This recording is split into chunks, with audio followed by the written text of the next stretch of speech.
होगा, स्वागत है आपका मेरे चैनल पे।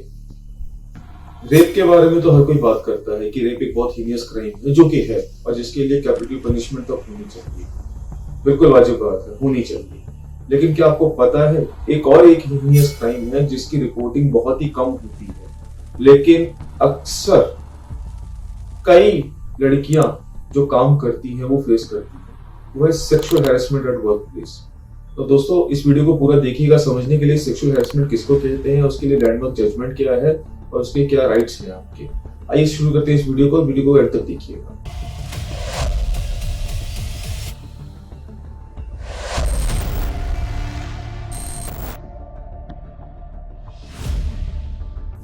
दोस्तों sexual harassment at work place, जब कोई लड़की घर से निकल के कहीं ऑफिस में काम करने जाती है तो ज्यादातर ऑफिस में उससे कई चीजें फेस करनी होती है। ऑफिस एनवायरनमेंट एक होता है, लोगों की निगाहें जो होती हैं वो अलग चीज होती हैं, और बॉस जो होते हैं वो अलग हैंडल करते हैं। और सेक्सुअल हैरेसमेंट जो है वो एक बहुत बड़ा इशू होता है ना। सेक्सुअल हैरेसमेंट के डेफिनेशंस में क्या क्या आता है? जब कोई महिला को कोई एक अननेसेसरी कमेंट्स पास करता है, या फ्लर्टिंग करता है, या कोई उसको पोर्नोग्राफी दिखाना चाहता है, या बेवजह उसे टच करता है, वो सब कुछ एक सेक्सुअल हैरेसमेंट में आता है। आप ये सब कुछ भी नहीं कर सकते एक वर्किंग वुमेन के ऊपर जब वो काम कर रही है वर्किंग प्लेस पे। ये सब कुछ एक सेक्सुअल हैरेसमेंट का ही पार्ट होता है। You can not touch her, you cannot pass any remarks on her, you cannot show any porn, you cannot unnecessarily try to touch her or make her uncomfortable. If you do anything so, you'll come under sexual harassment case. Now ये सब तो बस एक मोटी definition है कि sexual harassment कहते किसको। ये चीजें कब उठी थी, ये लाइमलाइट पे कब आया था? दोस्तों एक केस आया था Vishakha versus state of Rajasthan, जिसमें विशाखा एक आपकी सोशल वर्कर थी जो चाइल्ड मैरिज को बचाने के चक्कर में गैंग रेप में फंस गई थी। उसके बाद से ये केस उठा और सुप्रीम कोर्ट ने फिर कुछ गाइडलाइंस बनाई कि जब कुछ महिलाएं अगर ऑफिस में काम करती हैं तो उस केस में उसको प्रोटेक्शन देना बहुत जरूरी होता है। और अगर कोई भी इंसान, कोई भी पुरुष इस तरीके की हरकत करे कि पॉर्न दिखा रहा है या उसको टच करने की कोशिश। You look so tensed. I'm not giving you too much work, I hope. No, sir, it's okay. Your husband isn't missing you at home for all the late hours you're spending with me? No, sir, he understands. Well, I think I'm your work husband now.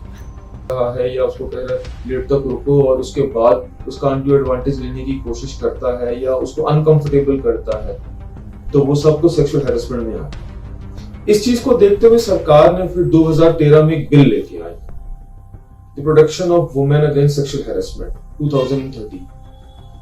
उस case पे, उस law में कुछ guidelines बनाई गई थी कि office में अगर ऐसा कुछ होता है तो ऑफिस में एक प्रॉपर कंप्लेन होनी चाहिए, कंप्लेन के बाद उसकी इन्वेस्टिगेशन होनी चाहिए, नहीं तो उसकी फिर पुलिस कंप्लेन होनी चाहिए और इमीडिएट एक्शन लिया जाना चाहिए इस चीज पे, ताकि वुमेन को कंप्लीट सुरक्षा मिले और वो एक हेल्दी एनवायरनमेंट में काम कर सके। देखिए दोस्तों, काम करना सबका अधिकार है। यही चीज state of Rajasthan versus Vishakha में कहा गया है इस जजमेंट में कि वर्किंग तो एक, देखिए ये फंडामेंटल राइट है वुमेन का, अंडर आर्टिकल 14, 15 या 21 ले लीजिए, जो ये विशाखा वाले जजमेंट पे है। लिंक डिस्क्रिप्शन बॉक्स में दिया गया है, पूरी जजमेंट पढ़नी है तो पढ़ सकते हैं।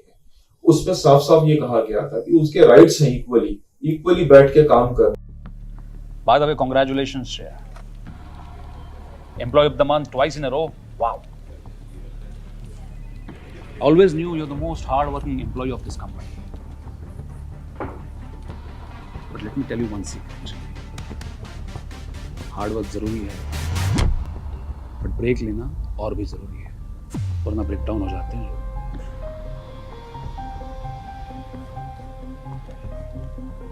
See you in the office. Break लेना है तो बताना मुझे।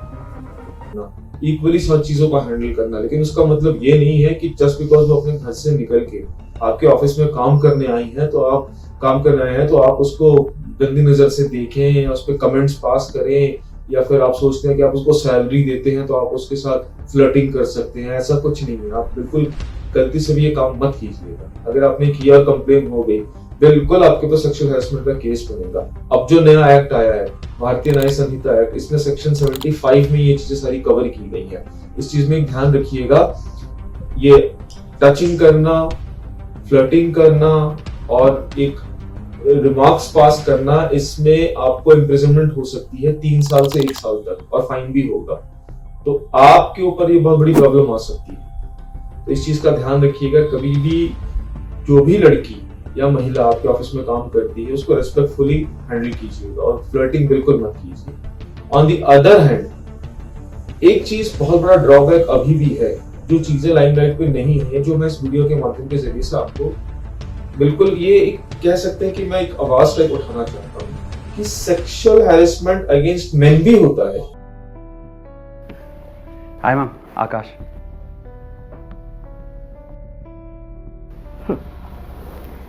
रायना, सिर्फ Raina. Seat.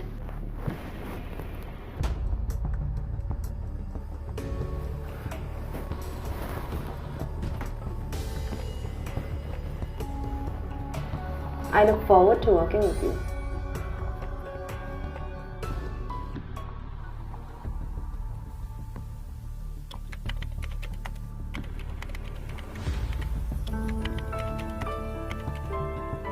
Keep sitting. Are you comfortable? Yes, all good.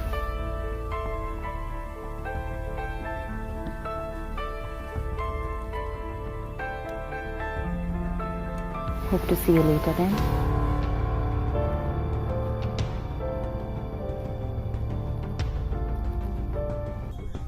लेकिन आयरॉनिकली इसका कोई लॉ नहीं है।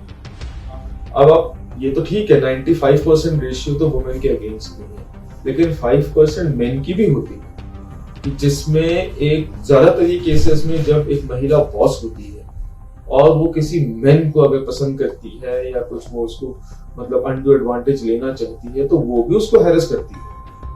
वो अलग चीज है कि वो कई बार उस हैरेसमेंट को लेके नहीं आता है। अगर वो किसी को कहे भी तो उसका मजाक उड़ाया जाता है, कहा जाता है अरे यार वो तुझे छेड़ रही है तो छेड़ जा, तुझे क्या दिक्कत है। लेकिन वो भी एक हैरेसमेंट ही है, एक मेंटली और साइकोलॉजिकली हिटिंग होती है। If you are a self dignified person, वो भी अनकंफर्टेबल होता है। लेकिन अनफॉर्चुनेटली इसका कोई प्रॉपर लॉ नहीं है, या ये अगर केस अगर लेके भी आओ तो उस इन केसेस को बड़ा सीरियसली लिया नहीं जाता है। कहने का ये फर्ज है कि 95% ऑफ कोर्स ये महिलाओं के साथ होता है और 5% जो होता है मेल्स के साथ होता है। महिलाओं के लिए तो चलो विशाखा की गाइडलाइंस थी, उसके बाद एक्ट बना, एक्ट के बाद बीएनएस में भी आपका सेक्शन दिया गया है, तो कुछ चीजें हैं डिफाइन की गई हैं कि वो अगर ऐसे कुछ कंप्लेन करती हैं तो आप कंप्लेन करके एक्शन ले सकते हैं। लेकिन मेन के अगेंस्ट एक्शन लेने के लिए ऐसा कुछ सीरियसली है नहीं। देख लो भाई, हम लड़के हैं ना, हमारे साथ ऐसा ही होता है। तो आप कमेंट में जरूर बताइएगा कि आप चाहते हैं कि ऐसा कोई स्पेसिफिक लॉ हो, क्योंकि कई बार लॉ का मिसयूज भी होता है। सेक्सुअल हैरेसमेंट के केस में कई बार लड़कियां धमकाती भी हैं कि तुम्हें फंसा दूंगी। ऑफिस में काम करते हैं, कहते हैं कि अच्छा तुम ऐसे क्या, अभी देख मैं तेरी कंप्लेन करती हूँ कि तूने मुझे छेड़ा है, तो बेचारे ने कुछ नहीं किया तब भी फंस जाता है। I am trying to show you both sides of the coin. Reality में भी जीना होता है। 95% केसेस जेन्युइन होते हैं, लेकिन 15% केसेस ऐसे भी होते हैं जो जेन्युइन नहीं होते हैं, जो फेक होते हैं, जिनको जानबूझ कैसे किया जाता है। अभी ऐसा एक रिसेंट केस हमारे पास भी क्वेरी आई थी, जिसमें वो लड़का कहता है सर मैं ऑफिस में काम करता हूँ, एक लड़की मुझे पसंद करती है लेकिन मैं उसे पसंद नहीं करता। अब वो मुझे फोर्स कर रही है कि शादी कर। तो कहते हैं अगर शादी नहीं करेगा तो मैं तुझे सेक्सुअल हैरेसमेंट केस में कर दूंगी। मैं कहूंगी तू मुझे छेड़ता है, तू मुझे पॉर्न दिखाता है, तो अपने आप तेरी कंप्लेन हो जाएगी, तेरे घर वालों को फंसा दूंगी, साथ में तेरे खिलाफ मैं एफआईआर करवा दूंगी। कहते सर अब मैं जॉब कैसे छोड़ू, जॉब मुझे चाहिए, ये मेरा ब्रेड एंड बटर है, तो मैं करूँ क्या। किसी को बोलता हूँ, किसी एक बड़े क्लोज फ्रेंड को बोला तो मजाक उड़ाने लग गए। तो क्या दिक्कत है, कोई दिक्कत थोड़ी नहीं, go and sleep with her, क्या दिक्कत है, जब मजे ले ले। लेकिन ऐसा नहीं है दोस्तों, वो भी एक डिफिकल्ट टाइम होता है। तो इन चीजों का ध्यान रखिए। अगर सेक्सुअल हैरेसमेंट, अगर आप महिला हैं और आपके ऊपर आपको लग रहा है कि सेक्सुअल हैरेसमेंट हो रहा है वर्क प्लेस, तो उसकी कंप्लेन बिल्कुल कीजिएगा और आवाज उठाइएगा। और अगर आप मेल है और आपके खिलाफ हो रहा है तो आप भी आवाज उठाइए और इन चीजों को सामने लेके आइए। जैसे रेप को एक हीनियस क्राइम माना गया है, ये भी एक हीनियस क्राइम है। अक्सर ये भी देखा गया है कि जो महिलाएं होती हैं वो इस चीज को सह लेती हैं कि यार अगर बोला तो ऑफिस में मेरी बदनामी होगी, प्लस जॉब भी जाएगी, फिर घर पे प्रेशर आ जाएगा कि मैं पैसे कहाँ से लेके आऊं, घर वाले भी कहेंगे कि तूने भी कुछ किया होगा। तो महिलाओं के लिए तो बहुत ही ज्यादा डिफिकल्ट पोजीशन होती है कि वो बेचारी तो मतलब घुट जाती है, कई बार डर जाती है, कई बार धमकियां भी मिल जाती हैं उसको कि बोलना मत नहीं तो तुझे फंसा दूंगा। तो कई बहुत सारे ऐसे केसेस हैं जो तो कंप्लेन होती ही नहीं है। अगर आप पर्सनली उनसे बैठ के एक इंटरव्यू लिया जाए ना किसी महिला से जो कामकाजी थी, आपको 50 to 60% महिलाएं मिल जाएंगी जो कहेंगी हाँ मेरे साथ छेड़खानी हुई थी। क्या? ऐसे देखा गया था, मेरे पे ऐसे रिमार्क्स किए गए थे। ऐसे 60 to 70% दोस्तों महिलाएं मिलेंगी, लेकिन उनकी कोई कंप्लेन नहीं होती है। अगर यही आप कंप्लेन करना स्टार्ट कर दें, फैमिली आपको सपोर्ट करे, तो आप देखिए ये जो sexual harassment in work place है ना, ये बिल्कुल श्रिंक होकर इतना कम हो जाएगा कि ऑफिस एनवायरनमेंट ठीक हो जाएगा। आपको कुछ भी कमेंट करना है या आप कुछ कहना चाहते हैं इस बारे में, निसंकोच होकर हमें कमेंट कीजिए, लाइक कीजिए, कुछ पूछना है तो फोन कीजिए, कॉन्टैक्ट कीजिए। नमस्कार।